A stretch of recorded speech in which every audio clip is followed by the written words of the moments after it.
Alam mo bang may nakatagong soccer mode sa Facebook ngayong 2026?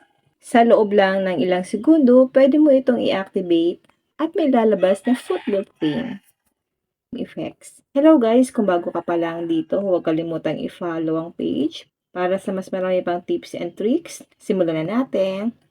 Una, siguraduhin po natin na updated ang ating Facebook. Ngayon, open lang natin ang Play Store. Tap search.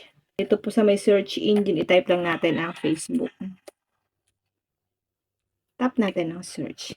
Kapag ang nakalagay po ay update, itap lang po natin ang update. Kailangan po kasi guys, updated ang ating mga Facebook account para yung mga bagong features ay magkaroon din po ang ating Facebook. Tap natin ang open.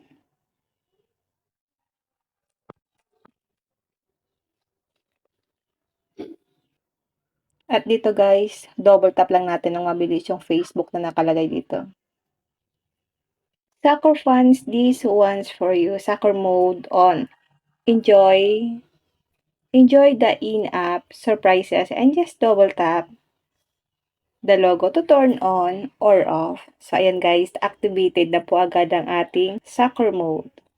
Kapag available ng feature sa account mo, ma-activate mo ang soccer mode at makakakita ka ng football theme surprises.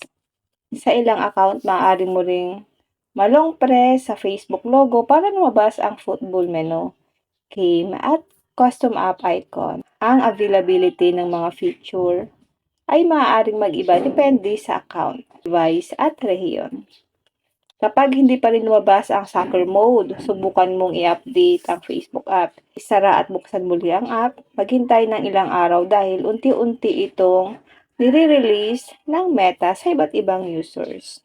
At ganoon lang kadali mag-activate ng soccer mode sa Facebook ngayong 2026. Kung nakatulong ang tutorial na ito, i-like, i-share at i-follow ang page para sa mas marami pang page tutorial. Salamat sa panonood. Magkita-kita tayo sa susunod na video.